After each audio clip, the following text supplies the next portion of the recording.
First, the site is cleared and prepared. The retaining wall alignment is marked using pegs and string lines according to the design drawings.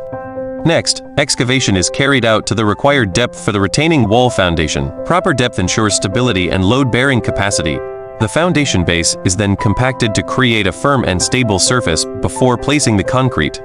A lean concrete or blinding layer is placed to provide a clean and level base for reinforcement and formwork.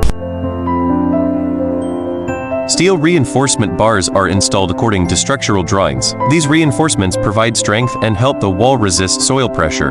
Formwork is erected to hold the concrete in shape while it hardens. The formwork must be properly aligned and securely supported. Concrete is poured into the formwork and compacted using a mechanical vibrator. Proper vibration removes air pockets and ensures strong, dense concrete.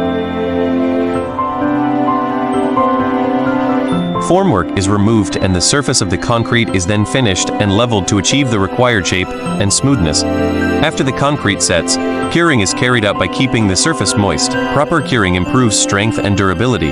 Finally, drainage material and pipes are installed behind the wall, followed by gradual backfilling. This helps relieve water pressure and ensures long-term stability. Once completed, the concrete retaining wall provides strong support, prevents soil erosion, and ensures long-term stability for the surrounding structure.